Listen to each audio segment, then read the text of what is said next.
Ang sarap po na ganitong pakiramdaman, no? Pagkakain po ninyo, ano, magre-relax po kayo dito sa labas ng bahay. Medyo umuulan, hindi kalamigan, para sarap matulog. Ay, naka.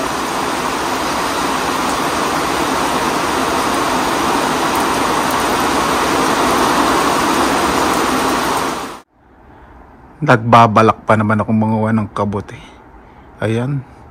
Umahamog, nagdidilim at nag-uumpisa na namang umulan. Dito lang ako nakapunta sa gubat. Pero okay lang po yan kasi pag nagulan pong ganyan, mga 2 days, 3 days, mas marami pong kabote na makuha po tayo sa gubat. Dito po ako sa bahay ng finished model ko. Nagmamayaman po. Hindi, joke lang yun ha. Yan, pauwi na po. Pauwi na po. Gantong logo ito mo, sarap ng kalapate. May ligaw na kalapate dito yun. Wild na kalapate. Parang sarap adobo sa to.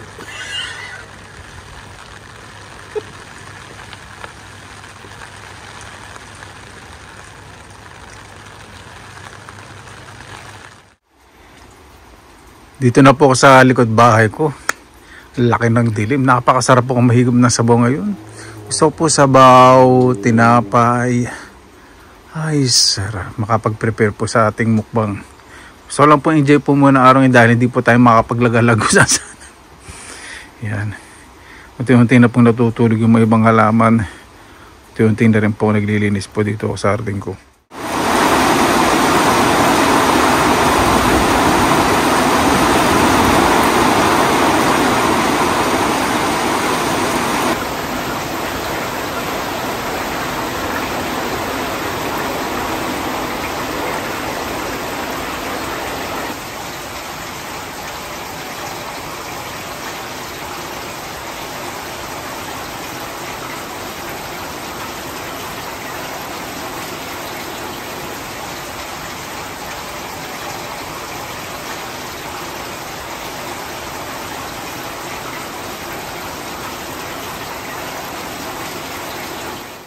Po muna tayo. Gusto ko po muna i-enjoy po yung ano, yung ulan bago po tayo magmukbang.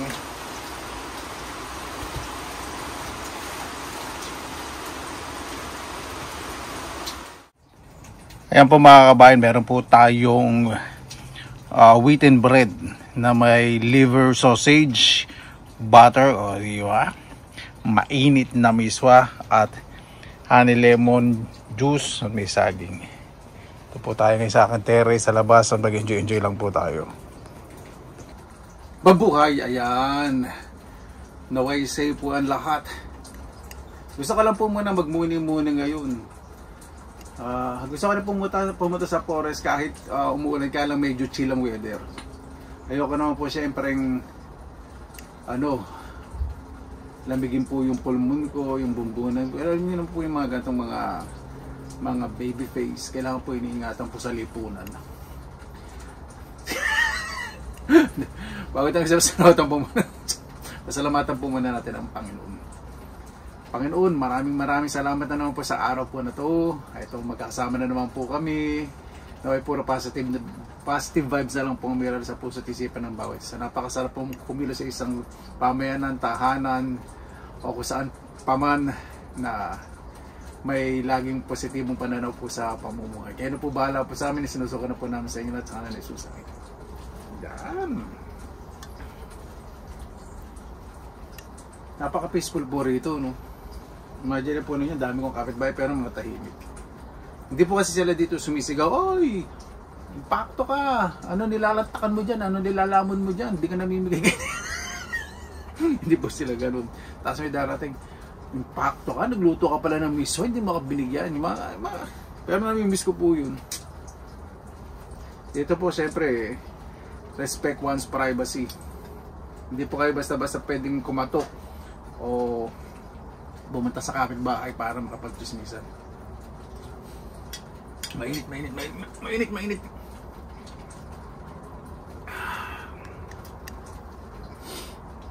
Medyo pala magilang natin ang bagay. Sarap po itong miso niluto. Sarap po talaga ng zucchini sa miso. Gusto ko rin po yung upo kung wala pong patola sa miso. Masarap po. Pero huwag po maglalagay ng kamote sa miswa po ninyo. Pero iba po naglalagay. Kung gusto po nila manamis-namis.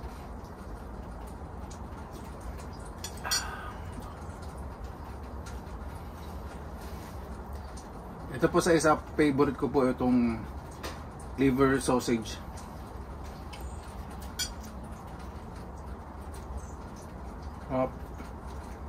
Ito pong wheaten bread o wheat bread, rich in fiber po ito. Hindi po lahat Tingnan nyo po kung ilang percentage po nung grains, powder grain na ginamit po. Baka mamaya maraming harina na kaysa doon sa powder grain sabihin lang may with fiber, di ba? Hindi rich in fiber. Okay ba po yun?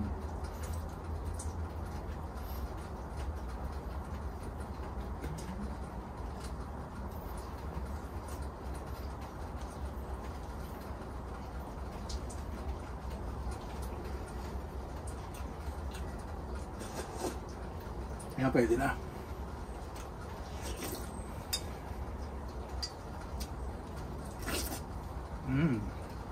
Sarap.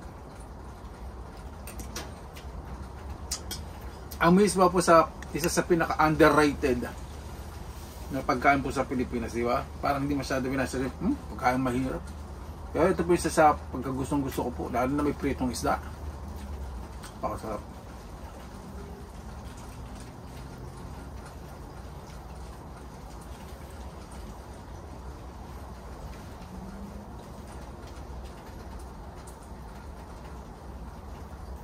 May mga maliit na insekto pag walang ganyan.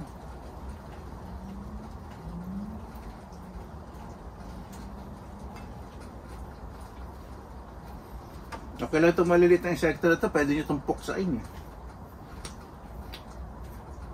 Pero yung mga insektong aga-aga pa lang nagtutuloy sana yung mga nguso sarap ng tindahan sa kasama bintaan ako. Yun ang hindi nyo mapupuksa.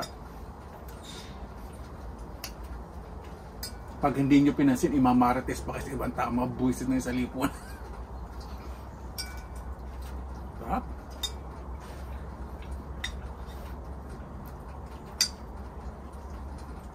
Dito po yung natira sa miso ko naluluto kahapon. Gustong gusto po nila. Yung isa po nag-uwi. Sabi ko may konting patis yan, baka may allergy ang mga bibigyan mo. Hindi, wala naman. Bigyan niya na doon sa magulang niya. Ganun po Natuto po ako dito. Yung kino-consider po yung other health issues ng ibang tao.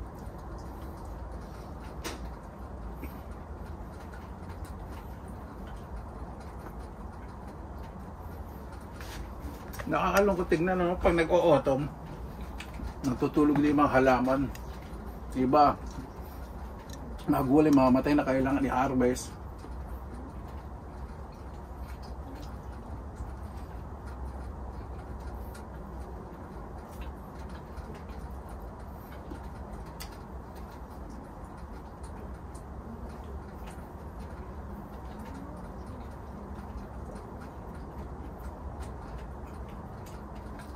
Babalak po ka dito maglagay ng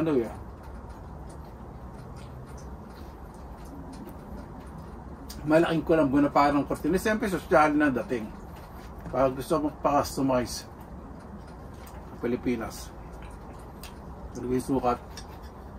Pero katahan din ako na dito ko nagpo-project sa camera, di ba? Hindi ako lalamukin.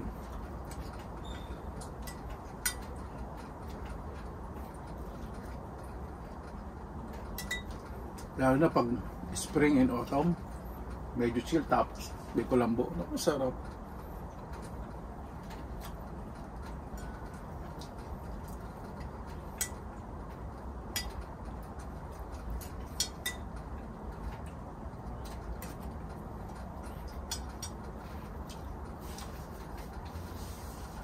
Dati bala ko po dito maglagay ng minibar dito.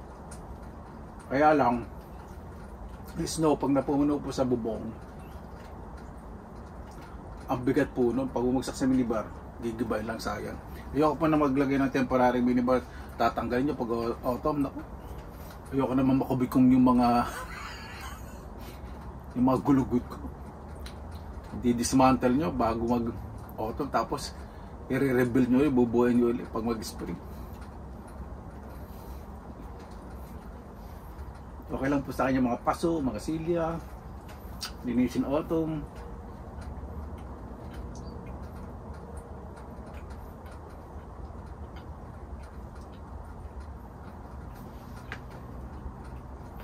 Check ko po itong pot na to eh. Tatanggalin ko rin yan. Kasi pag may snows at nag-spray, bumagsak po niya, mababali po yung sanga na to. Pag nabali, maapektuhan to. Pero ito yung usad na naman eh. Kaya baka masira yung wooden floor. Kaya na po, walang kwenta ko ito mga pre. Sabi ko, may na nga tayo.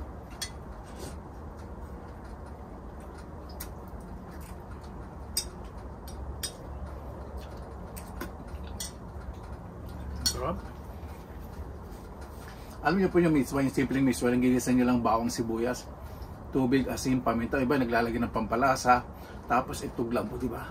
Napakasarap. Tapos may prito po kayo, tatalagyan niyo po ng miswa yung kanin, tapos may prito kayo dito, tapos buhag na buhag yung kanin, tapos umuulan. Naku po!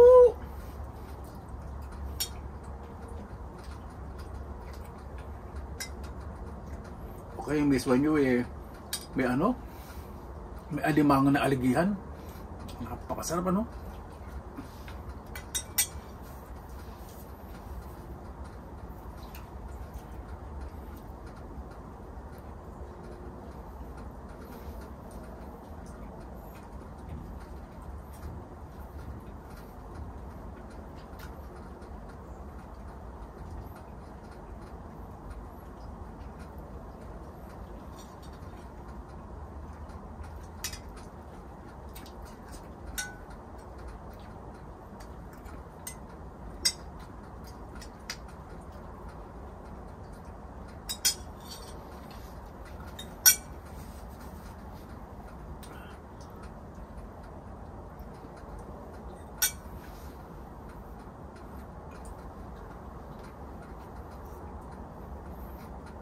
Yung pong year na to, na Agosto, medyo warm po talaga. Lalo noon, pag mag-e-end ng August, talagang kulay dilaw, pula na, yung mga puno kasi malamig. Ngayon, warm, kakaiba na po talagang panahon kasi magsi-September na eh. Hindi pa masyadong nagkukulay autumn yung mga birch trees at yung mga ibang puno. Indeed, very surprising.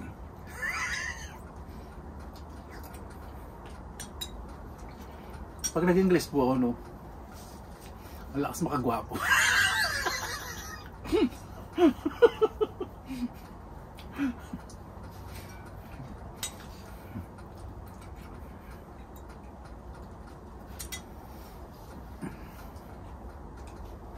Alam po ninyo, sobrang nagpapasalamat po ako sa inyo kasi doon sa mga comments po ninyo na tuloy-tuloy mo lang kuya hanggat hindi ka natutuklaw ng adjust mo. Nakakaloy na kasi. Tuloy-tuloy mo kuya hanggat wala ka nakikitang mga oso dyan sa kamang hasong lobo siglo. Ano gusto niyo talaga akong ano sakmali ng mga mababangis na hayop? Ay yun po, imposible pong mangyari matuklaw ko ng ahas, sugurin ako ng oso o ng asong lobo. Isa yung pinamababangis. Pag nakita nila ako, mas mabangis ako sa kanila. Mga ganito mababangis. Sabi ng mga pag nakita, ay naku, mas mabangis sa atin. Tara na, Gora Bells na tayo.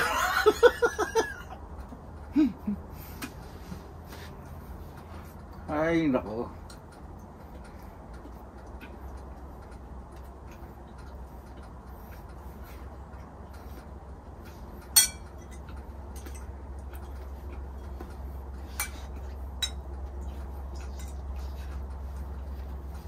Nakatira po sa city center. May chismosang matanda doon lalaki. Hindi. Mabait po. Pag nagbumukbang po ako, tumatawa, narinig niya po. Tapos alabas ako. Buti masaya ang tao ka, no? Tsaka narinig kitang tumatawa. Nakakatawa kasi masarap magkaroon ng kapitbahay na ganyan, yung hindi nakaka-istorbo pero marinig masaya kasi ano daw po, nakaka-good vibes. Sabi ko, baka mamaya na-istorbo ko, yung sinasabi nyo lang na ganyan. Hindi talaga. Nakakatawa yung mga ganun.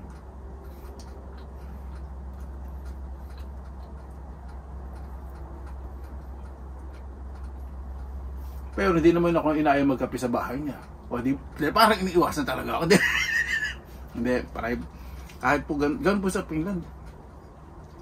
Sobrang respeto sa kapitbahay eh. Kahit na ilang taon na kayo magkapitbahay eh. Minsan hindi po kayo nakakapasok.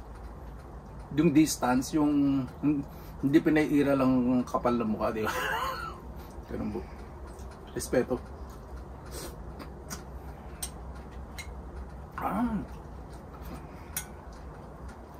Nani ko pag nagmi-miswa, napakasarap.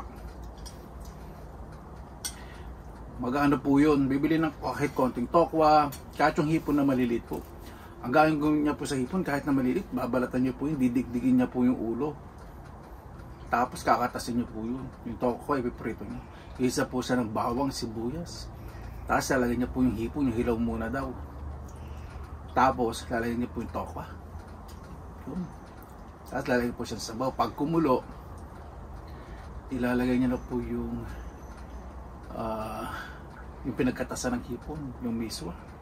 Tapos lalagyan niya po ng itlog saka patola. Ganun po gusto na, napakasarap. Sobrang sarap po talaga. Yung ganun mga gusto ko magluto nung araw, yung mga authentic. Okay lang naman po tayo mag-fusion. Yung may mga something extra tayo nila. Pero para sa akin po mas gusto ko po yung authentic na lutong Pilipino. Yan po ang mamimiss po namin mga nasa abroad. Alam niyo po bakit nagkakaroon ng mga fusion? Huwag po natin masyado gayahin po yung pagkain po ng ibang bansa. Kasi parang ang nangyayari po doon, ay umulan na. Kung minamarket natin internationally at mga customers po talaga natin, mga ibang lahi, may fusion para, alam niyo na, para ma-please sila. Pero so mga fine diner sa may biwi, magaling mga fusion, Filipino food fusion. Siyempre mga ibang foreign, may mga allergy, nagkakaroon po gano'n. Nag-aaral ng alternative, okay lang po yung mga gano'n. Pero kung magtatayo po kayo ng makarinderya, para po sa akin gawin nyo na po authentic Filipino food kaysa may mga fusion. Kasi hindi po masyadong nagkikilig kapag simpleng karinderya tapos may fusion po. Para po sa akin, ayun lang po yung napapansin ko. Siyempre nasa inyo po yun. Pero hindi naman po siyempre lahat, iba nagsasakit seed po, diba? Depende dun sa may-ari kung walang kung walang kabarangay. Siyempre kung ikaw magbi-business ka, lagi kami kabarangay, sino kakain siya?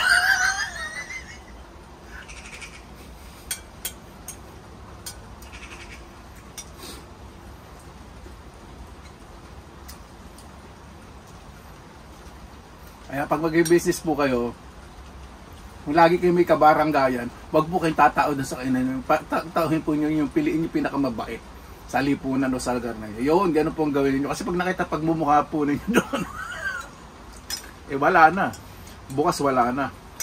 Baka puro barangay tanod na nakakain. Dahil namumukan kayo suki. Suki kayo ng barangay. Fully book sa barangay, hindi sa karinderya nyo.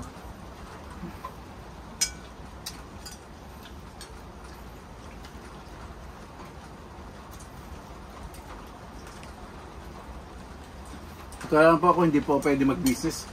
Lalo na po nanay ko, naku po. Mahabagin po yun. Madramahan, maiyakan, pautangan. Masyado po kasi, totoo po kasi nagdaan po kami sa hirap, siyempre. Alam namin pakiramdam na wala. Kaya, kung magninegosyo po ako, siguro mag-hire po ako ng tauhan. Yung talagang, siyempre, sasabihin niyo, di pa umutang, di mga ganun. Kasi pag kayo po ako po hindi pwede. Sa mga retail shop na ako.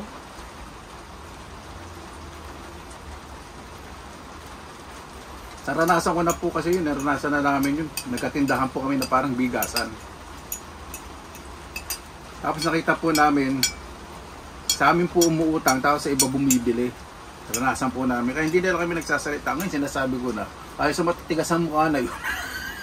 Hindi naman tatamaan yun, di ba? Pag matigas sa mukha. Hindi.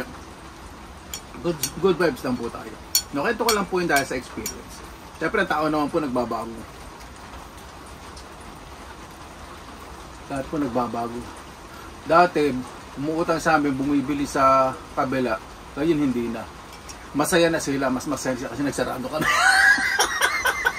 Nagbabago. Hindi, joke lang po yun.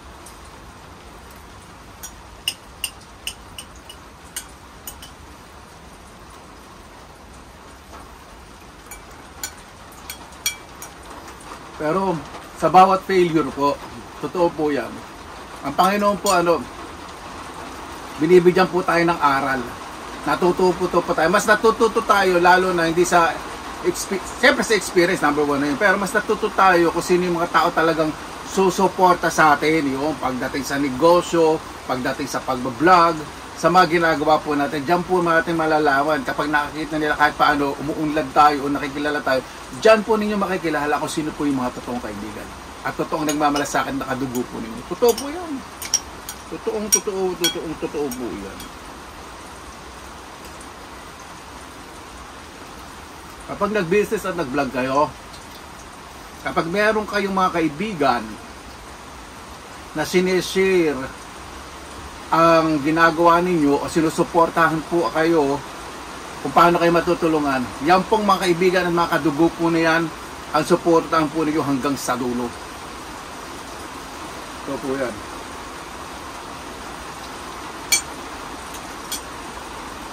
Wag po kayo sa kanilang humingi ng suporta, mga makasuportahan kayo.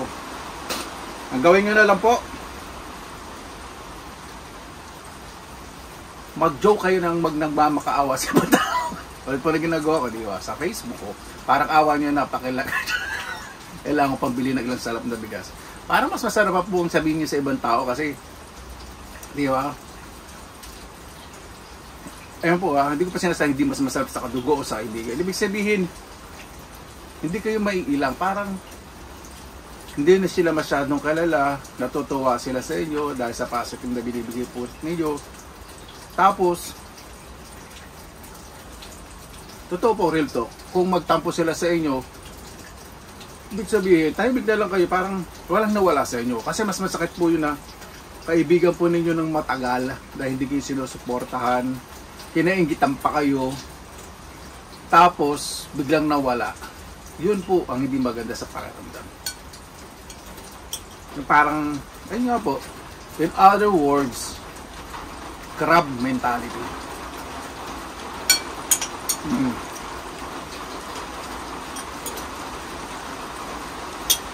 Pero ito lang po sasabihin ko. Ito ang sinasabi ko po ay sarili ko pong experience. Hindi ko po ito pinapasok sa isip at puso ninyo na gano'n din po ang gawin po. Hindi. Kasi ngayon po natuto ko na kung hanggat makakatulong po kayo, kung may maganda o hindi maganda ginawa po sa inyo ang kapwa ninyo, lalo na po kaibigan ninyo, kadugo ninyo, kahit bahay ninyo, tumulong po kayo. Bakit po? Kasi kahit anong oras po, kami nangyari po yung sa daan, at mayroong ibang tao na naargabi o ginugulpi kayo, maniwala po kayo, 100%. Iba po dyan, tutulong po sa inyo. Hindi po lahat, iba po dyan, tutulong po sa inyo. Maniwala po kayo. Kasabi nga, pag pinukol ka ng bato, batayin mo ng tinapay na may palamang granada dyan. Batayin niyo po natin. Ibig sabihin, lahat ng masasakit po sa inyo na binibigay, kaharap kayo patalikod, balikan po ninyo ng kabutihan. Bakit po? Kasi mga taong gumagawa po sa inyo ng hindi maganda,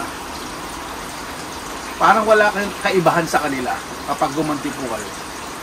Sinabi nga po, ang Panginoon, lahat po ng nagpapakumbaba ay tinataas po ng Panginoon. Ito po ay karanasan ko lang po dahil gusto ko lang po share. Kasi siyempre bilang isang social media influencer na hindi po sikat, ito na nagpapapansin po sa inyo. Kahit pa paano, gusto ko rin pong magbigay po sa inyo ng mga karanasan ko po sa buhay na kahit paano naman ay sana matuto kayo. Tagapin dududula. Ang napakaramdam ganda. Yung mga bagay po na ganito, na totoo po, marami pa rin sabi na blessed po ako. Napakaswerte ko na sa Finland, napaswerte ko na punta sa safe na bansa. Totoo po yan, pag nagbagawa po ako ng video, hindi po ako nai-inggit or whatsoever na magkaroon po ng self-pity yung mga ibang tao na sana ma-experience rin po dyan. Napakasarap po magbasa ng mga ganong comments na bahalang araw kuya, baka punta ako dyan sa Finland, mga ganon. Ito lang po sasabihin ko po sa inyo. Sa mga taong nangarap na tulad ko, dati po ako yun eh. Nakita ko po, naririnig ko yung sarili ko na may naisip ko po na hindi nyo po kailangan pumunta sa ibang bansa para maranasan po yung mga gandang bagay. Ito po yan. Gawin nyo lang po sa tahanan po ninyo na mabuti po yung pakaramdam. Gawin nyo lang po sa paligid nyo, bakuran po ninyo, mga kaibigan po ninyo na mabuting tao po kayo. Maniwala po kayo sa hindi. Kahit saan po kayo pumunta, kapag mabuti po ang puso kalooban po ninyo, maraming taong susuport at magtitiwala sa inyo. At kapag may taong margabyado sa inyo, hindi nyo na kailangang idepensa ang sarili po ninyo. Kasi may mga taong naniwala at nangamal sa inyo na ipagtatanggol kayo.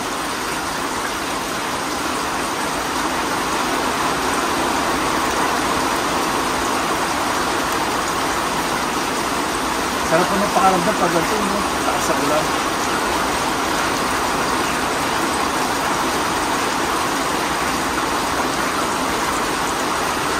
Pinipigil ko lang po yung emosyon ko kasi pag ganito eh. Agutom ako. Isa nagiging emotional ako eh. Dahil pag gutom ka, diba? Tapos mamadalin ko. Parang sarap sa pukin. Parang sarap manapukin na joke.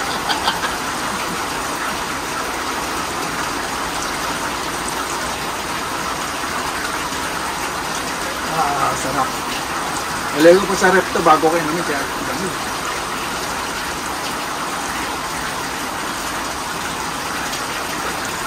Kahit ako muna tayo bago ako magtapos. Gusto ko lang po ano. Alam niyo po ito excuse me. Ang mga vloggers po, syempre hindi naman po pare-pareho. Lalo na po ngayon, dumadami po ang mga content creators dahil nga po ang Facebook syempre nakikipag-compete sa YouTube, kaya mas madali na ngayon kumita ng pera dahil sa mga reels, iba't-iba't pa po. Syempre ang mga content creators po ngayon ay mas nagiging expressive tayo po, mga Pilipino expressive po tayo.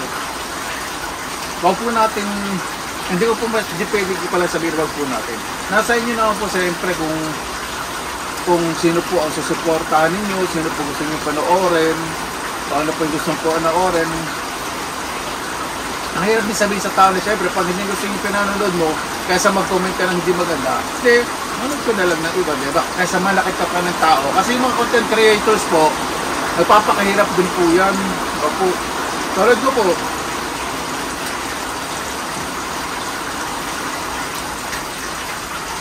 hindi lang po ako dito basta-basta kumakain. Siyempre, pag-prepare po nito, nagdalaan po ng unang oras pagkatapos ng trabaho sa project. Tapos, iniisip ko po kung ano po yung mga sasabihin ko na hindi po makakasakay sa ibang tao. Siyempre, hindi naman po lahat ng mga ginagawa po namin, ng mga pinagagawa po namin, ay nagugustuhan po ng mga tao. Kahit naman po tayo, sino po sa atin, di ba? Kaya maging positibo na lang tayo. Ayan, sarap ng pakiramdam. Ito okay lang po itong mabasa. Outdoor po talaga ito. Pero ako hindi po pwedeng mabasa.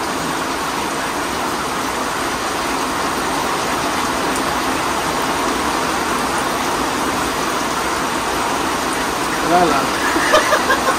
Iisip ko ano ko. Ano po, bago tayo tapos, pasalamatan po muna natin ang Panginoon. Panginoon, maraming salamat na naman po sa araw po na to. Ito na naman po, mahalig na naman po ang langit sa lupa. Umubusan naman po ang ulan sa Pilipinas, ganun din naman po. Ito po isang paraan na nagbibigay po kayo ng pag-asa sa amin na kailangan ay may mga ibang nilikha na kailangan mabuhay na hindi po nasusuportahan o nakikita po ng mga tao dahil sa inyo po, kayo po ang nakakita po ng lahat kung paano po magiging maayos ang inyong nilikha. Naway ganun din po, kami pong nilikha na magkaroon ng disiplina sa puso at isipan. Kayo na po bahala po sa amin, sinusuko na po namin sa inyo sa karalo sa samin. Paano po, maraming salamat na po sa inyong oras na ilan sa pinilakan at may masalangin na tayong positive vibes, good vibes. God bless, ingat po lagi, magandang araw. Laban lang.